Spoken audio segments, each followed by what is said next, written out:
So there I was, standing on my porch watching an Hoa officer yank out a taser and fire it at my wife. Yeah, my actual wife. What they didn't know is she's special forces and her old unit. They were already watching with laser sights on the idiot's chest. Now, before you start asking, wait, what? How do you even pull that off legally? And how does she not notice? Let me tell you, in this neighborhood, legality is more of a suggestion. And my wife noticing? Oh, she noticed. She just let it play out because Lisbeth doesn't flinch at power-tripping Hoa mall cops with tactical fantasies. Me, I flinched. I was holding a coffee cup, still in my slippers, when the spark flew and she dropped like a sack of bricks. My brain couldn't even process it all at once. 1 second, we're arguing about whether we had enough charcoal for the weekend barbecue, and the next, she's sprawled on the driveway, and some guy in a knockoff sheriff vest is shouting into a walkie-talkie, like he's breaching Fallujah. Let's rewind a bit. We moved into Greenbrier Estates about 6 months ago. The flyer said peaceful, secure, family-oriented, which I now understand translates to governed by a tyrannical Hoa. With delusions of militarization, the houses are identical. The grass is policed more harshly than the sidewalks. And, God forbid, you put out your trash bin before 7:01 a.m.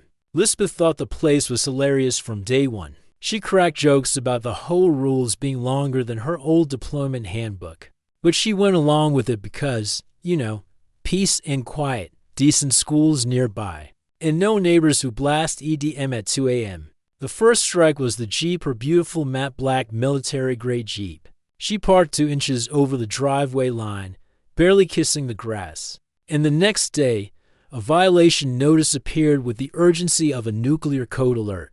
I laughed. Lisbeth didn't. She quietly took the notice, scanned it, and filed it in a folder labeled Greenbrier Absurdities. I should have known then she was already planning something.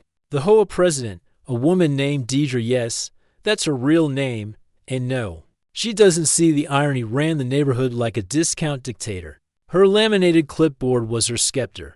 She wore pastel sweaters like armor, and she hated Lisbeth from the moment she laid eyes on her. Said she gave off aggressive energy and male-coded intimidation. I think she was just mad Lisbeth didn't flinch. When she walked over unannounced to explain how community harmony begins with visual cohesion, Lisbeth blinked once, said, "Cool story," and went back to tuning the Jeep suspension. That was apparently all it took to earn us a weekly inspection and 3 separate citations about combat vehicles disturbing neighborhood tranquility.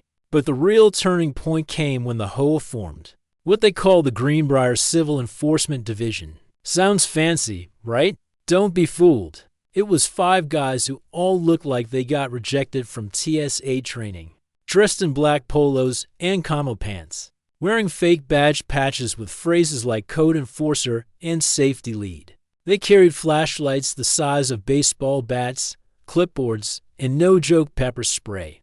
I saw one of them practicing baton moves in the cul-de-sac like he was auditioning for some Hoa remake of SWAT. Lisbeth watched them with the calm dissenters of someone who'd once talked down a cartel leader, with nothing but a wristwatch and a translator. She said nothing, but she started taking longer walks, started asking quiet questions to neighbors, started running cables through the attic. I asked her once if she was planning something. She smiled and said, "Just watching. They're not ready yet." I didn't press. I've learned that when Lisbeth says she's watching, you let her watch. Meanwhile, the HOA's little army got bolder. They put up cameras on stop signs. They threatened to ticket kids for sidewalk chalk. They fined someone's grandmother for having visibly rebellious garden gnomes. No, I'm not making that up. One gnome was flipping the bird. They treated it like a hate crime. And then, one day, I caught one of the officers looking in our windows while pretending to check the air quality meter. Lisbeth didn't yell. She didn't scream. She just asked him if he'd like to test how his pepper spray holds up against a woman who's been tear-gassed 3 times before breakfast. He left fast. That led to the barbecue, our casual backyard July 4th thing. That was really more of a neighborhood therapy session disguised as burgers and lawn chairs. People were fed up. Hoa meetings had turned into theatrical productions. Deidre would bang her gavel and shout things like, "This is a civilized community," while another homeowner in the back would mutter, then stop patrolling like the Gestapo. We hosted the cookout. Lisbeth parked her Jeep right at the curb, in full view of the Hoa sign. And sure enough, the enforcement team showed up like clockwork. This time, they had matching vests and printed citation books. I was flipping burgers when I saw them form up like they were breaching a bunker. 5 guys. Tactical gear, clipboards, and one holding a body cam while narrating. We are about to engage the target vehicle.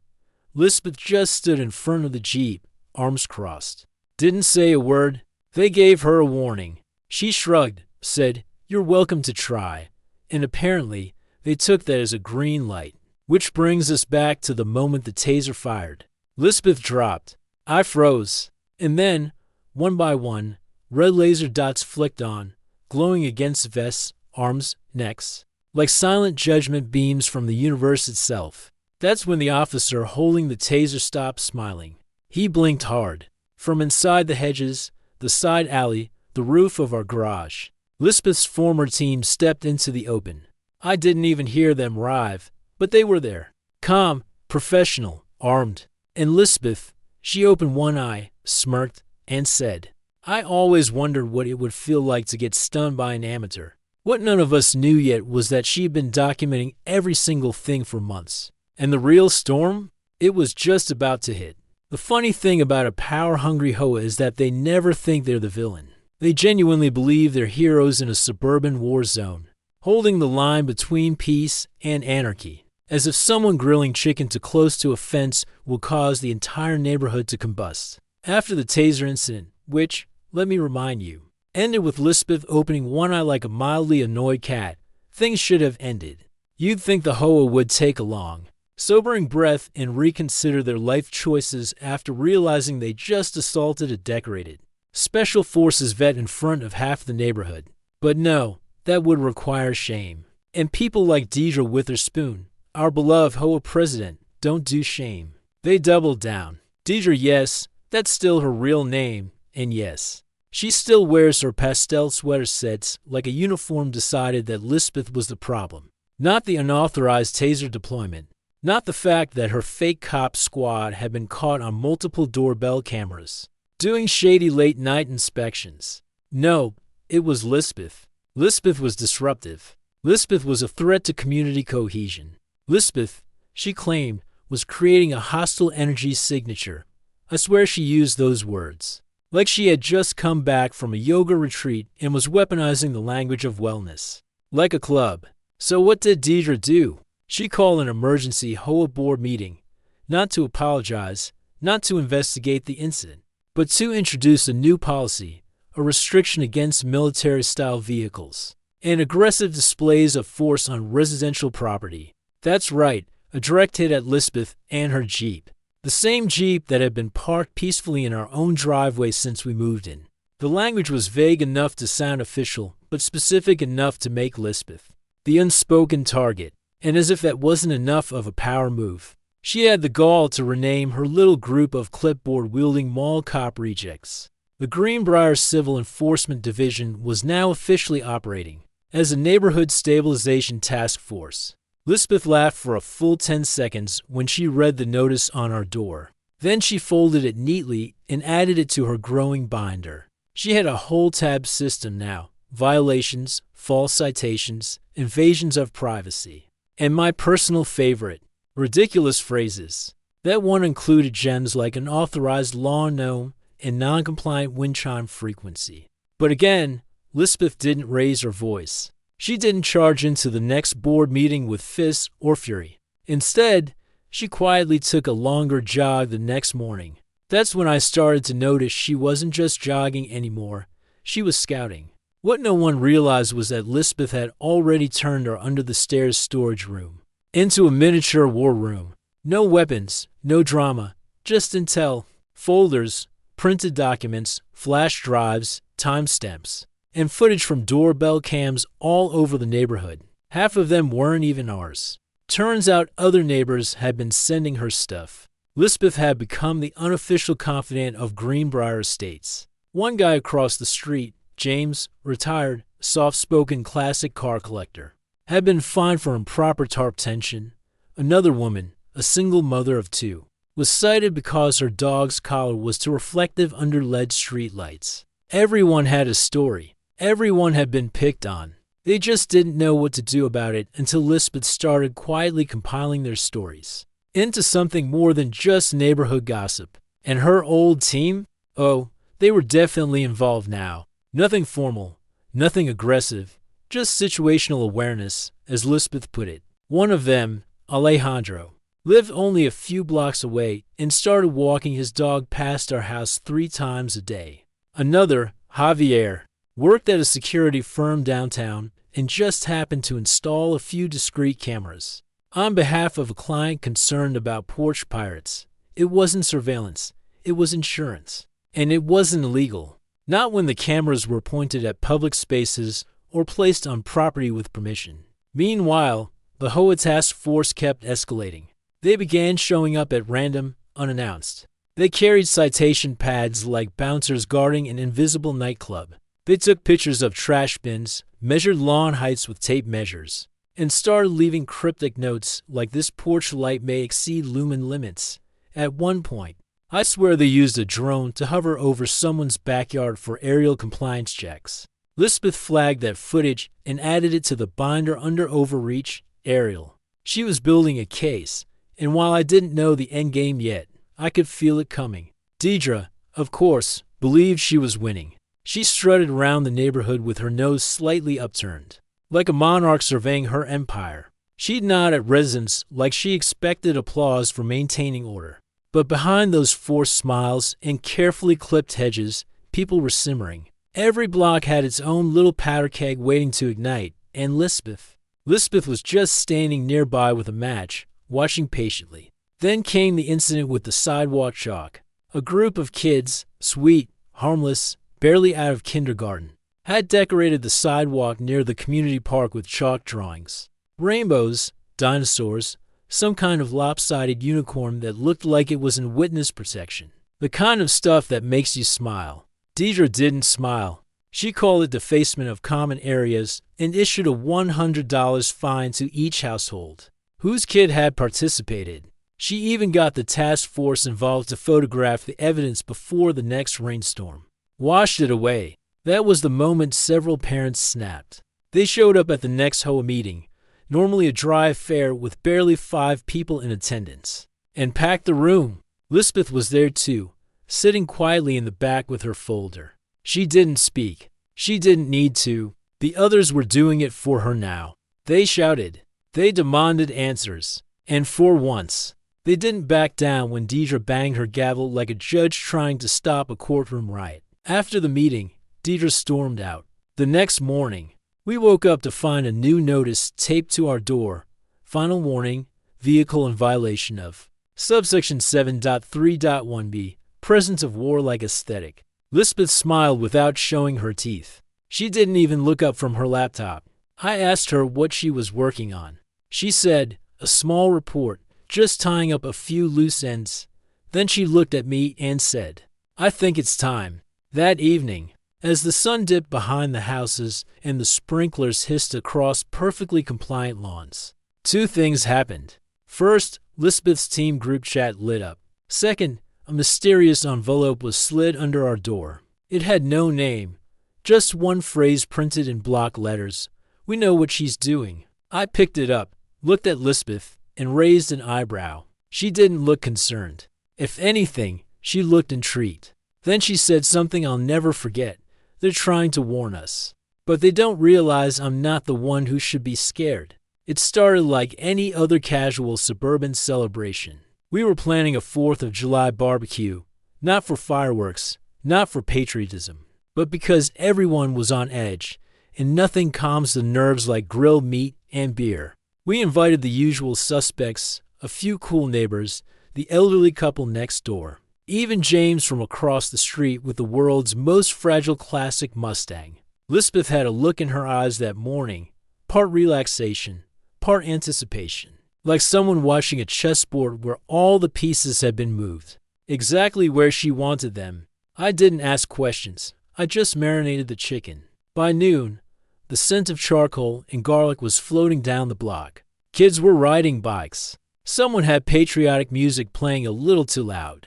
And our backyard looked like a commercial for calm, happy community life. You'd never guess that just 24 hours earlier, Lisbeth had received an anonymous envelope with the words, "We know what she's doing," and hadn't blinked. She'd added it to the file like it was a coupon flyer. It was around 3 p.m. when I saw them, 3 of the HOA's so-called civil enforcement officers walking down the sidewalk, like they were on patrol in a danger zone. Same black polos, same cargo pants, utility belts bulging with whatever fake authority they thought they needed. One had a handheld radio clutched in his hand like it might explode if he let go. I watched them pause at the corner, glance toward our house, and mutter into the radio like this was an operation and not just a cookout in someone's backyard. Lisbeth saw them too. She didn't react. She was setting out plates with casual precision, like she wasn't 2 steps ahead of them already. She didn't even look at the Jeep, which she had parked on the street in full, glorious view. It gleamed in the sun like it had been waxed with pure defiance. I had half expected her to move it, maybe tuck it out of sight. But she parked it right in front of the Hoa sign that read, "Aesthetic compliance is a civic duty," and then she set a small American flag in the windshield. The 3 Hoa officers approached like they were about to stage a drug bust. One began recording on his phone. Another flipped open a citation book. The third, shorter and stockier, wore mirrored sunglasses and a scowl that seemed permanently attached to his face. He stepped forward and cleared his throat like a high school principal about to deliver a suspension. "This vehicle is in direct violation of Greenbrier Regulation 14.25, he announced to no one in particular. Lisbeth, who had just handed a juice box to one of the neighbor kids, turned slowly. She looked at the Jeep, then back at him, then said in the calmest voice imaginable, "Which part? The freedom or the horsepower?" He didn't like that. His mouth twitched. The other 2 officers stepped up like backup singers ready for a fight. I noticed a couple of our guests shift awkwardly. James stopped flipping burgers and whispered to me, "They're really doing this at a barbecue." Apparently, yes, they really were. Sunglasses guy reached into his vest and pulled out a laminated warning card, holding it up like a warrant. "This is your final notification. Failure to relocate this non-compliant vehicle will result in forced removal by the authority granted to the Greenbrier HLA Board and its appointed Civil Enforcement Task Force." Someone from the back coughed and muttered, "Who appointed you the fashion police?" Lisbeth smiled. Not wide, not mocking, just a small, infuriating smile that said, "I've seen warlords more intimidating than you." Then she stepped in front of the Jeep, arms casually crossed. "You want to move it? You'll have to go through me." There was a beat, a very long, very quiet beat. The officer with the citation pad looked uncomfortable. The one filming started to lower his phone, but sunglasses guy, he doubled down. His hand hovered over his belt, where a taser was clipped. "You are interfering with a lawful citation process," he said, stepping forward. "Step aside, or we will use non-lethal force to neutralize the threat to community order." At that point, even the wind stopped. I could feel everyone around us go tense, waiting to see if this idiot was really going to try it again. Lisbeth didn't move, not an inch. She didn't even raise an eyebrow, just kept looking at him like she was watching a pigeon trying to solve a Rubik's Cube. Then a voice crackled over the radio. I couldn't hear it clearly, but it made the guy with the radio frown and step back. Sunglasses guy didn't wait. With a sudden jerk, he reached for the taser, pulled it free, and pointed it directly at my wife. Now, you might think this would be the moment where someone yells, "Stop," or "This is insane." But no one had time. Before I could take a step forward, before even Lisbeth could speak, the taser fired. And Lisbeth dropped. Gasped shouts. Someone dropped a plate. I dropped my beer. But then the real show began. Because the sunglasses guy stood there, stunned at his own actions, something shifted. I saw a flicker of red light on his vest. Then another. Then a third. Laser dots, not from toys, not from party decorations. These were military grade, sharp, precise, controlled, and they were coming from everywhere. From the hedges, from a second-story window across the street, from behind the corner fence. One by one, Lisbeth's old team emerged. Not charging, not shouting, just appearing like smoke. Calm, confident, professional. Each one armed, each one silent. I counted 4, maybe 5. They were all staring down the Hoa officers like predators watching a confused deer stumble into a trap. Sunglasses guy froze. The others took a cautious step back. No one moved. Not even the kids who were now clinging to their parents like they had just stepped into a live-action thriller. And then Lisbeth rolled over.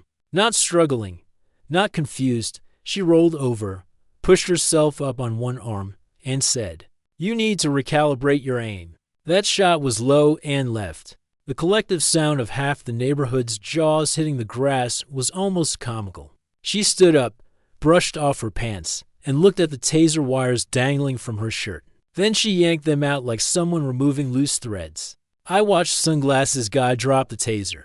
Not on purpose. His hand just stopped working. His knees bent slightly, like his body was trying to escape without his brain's consent.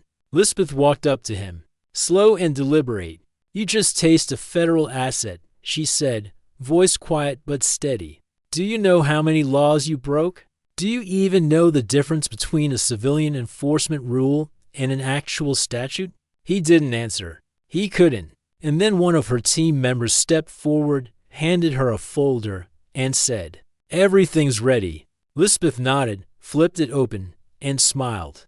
That's when I realized this barbecue wasn't a celebration. It was a setup. And we weren't the ones being watched anymore. They were. For a moment, nobody moved. The neighborhood was frozen like a paused movie. The fake taser cop still had his hands slightly up, sweat visibly forming on his forehead. Pupils darting from Lisbeth to the shadows where red dots danced across his chest. Deidre was nowhere in sight. Of course, the self-declared queen of Greenbrier had, for once, missed a chance to be present at a disaster she helped engineer. Or maybe, just maybe, she knew something was coming and decided to let one of her disposable henchmen take the fall. Either way, the mood had shifted. You could feel it in the air. Something was about to break. And this time, it wasn't Lisbeth who was going to take the hit. Lisbeth stood in the center of the chaos, entirely in control. She wasn't gloating, wasn't yelling, wasn't threatening, just calm. Her hands flipped through the folder her teammate had given her, like she was reading out the lunch specials. Then she turned to the crowd, which now included most of the block, and lifted her voice just enough to carry. "In case you're wondering," she said, "everything you've seen today has been documented. Body cams, drones, witness statements, it's all here." She tapped the folder once, "And it's already been submitted." The taser cop finally spoke, but it came out more like a croak. "Submitted to who?" Lisbeth glanced at him, then tilted her head slightly toward a man who had just stepped onto the curb behind her, tall, suited, holding an ID badge already flipped open. "To him," she said, "and a dozen others like him."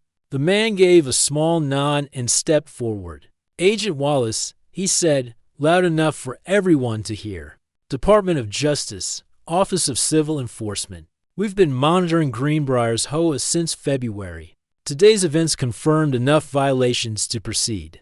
You could feel the ripple in the crowd, like someone had dropped a rock in a still pond. Whispers started up immediately. People turned to each other, eyes wide, some covering their mouths like they had just witnessed a political scandal unfold live on their sidewalk, because they had.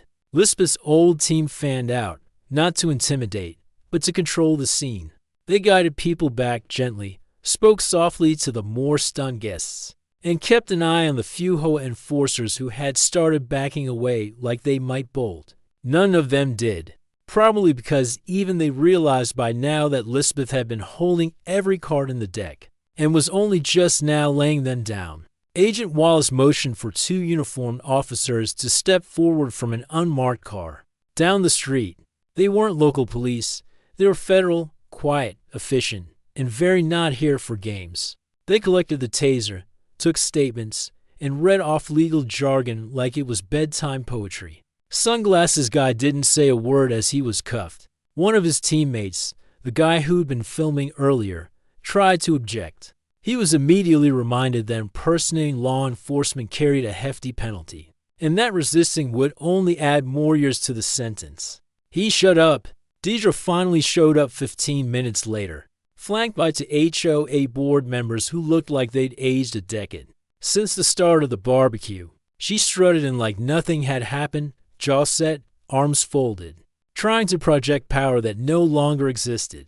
She opened her mouth to speak, but Agent Wallace held up a hand. "Ma'am, you are the acting president of this HOA, correct?"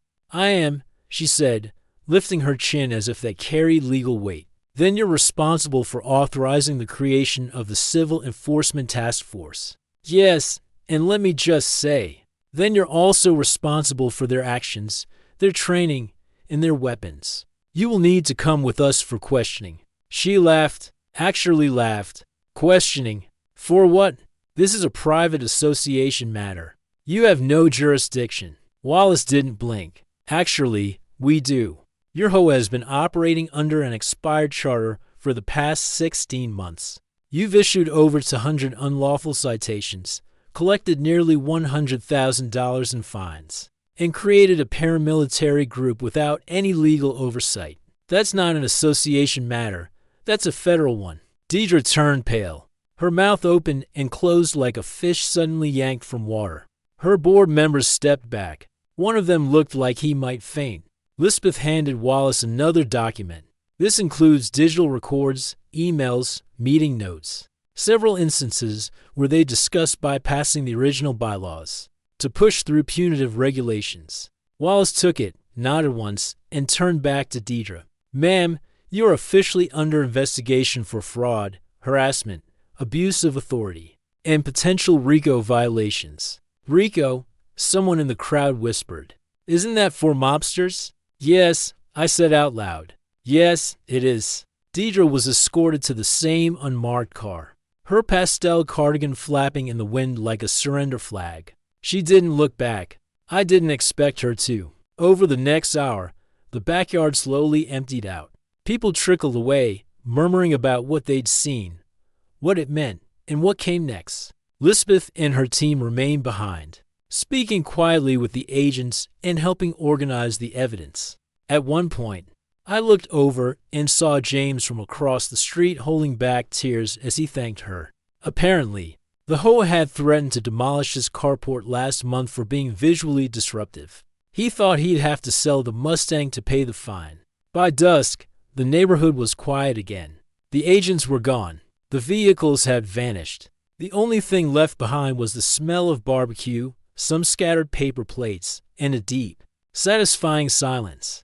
A week later, Greenbrier's HOA was officially dissolved. Without a valid charter, all their policies collapsed. Their fines were nullified. Their records were seized. The so-called task force was banned from participating in any organized community leadership. Lisbeth didn't gloat. She didn't throw a victory party. She just cleaned up her files, deleted the team group chat, and returned to her normal jogs like nothing had happened. But the board wasn't empty for long. At the next community meeting, an emergency gathering to establish temporary leadership, someone nominated Lisbeth for HOA president. She didn't campaign, didn't hand out flyers or shake hands. She simply accepted with a slight shrug and a polite smile. Her first act as president, she shredded the rule book. Her second, she issued a new rule. No member of the board would ever again be allowed to issue citations, fines, or patrol anything in a vest. The community would function on respect, transparency, and trust, or not at all. She handed me the gavel at the end of that meeting and whispered, "It's not revenge. It's reconstruction." I believed her, mostly, and just before we left, she looked out over the quiet crowd and said, "Oh, and by the way, if anyone sees a clipboard with the words Civil Enforcement Division on it, go ahead and toss it in the nearest fire pit." Everyone laughed, loud, relieved, and real, because Greenbrier was finally free. And Lisbeth, she wasn't just my wife. She was the ghost of every tyrant's downfall, calm, tactical, patient. And when push came to tase, she didn't push back. She unleashed hell.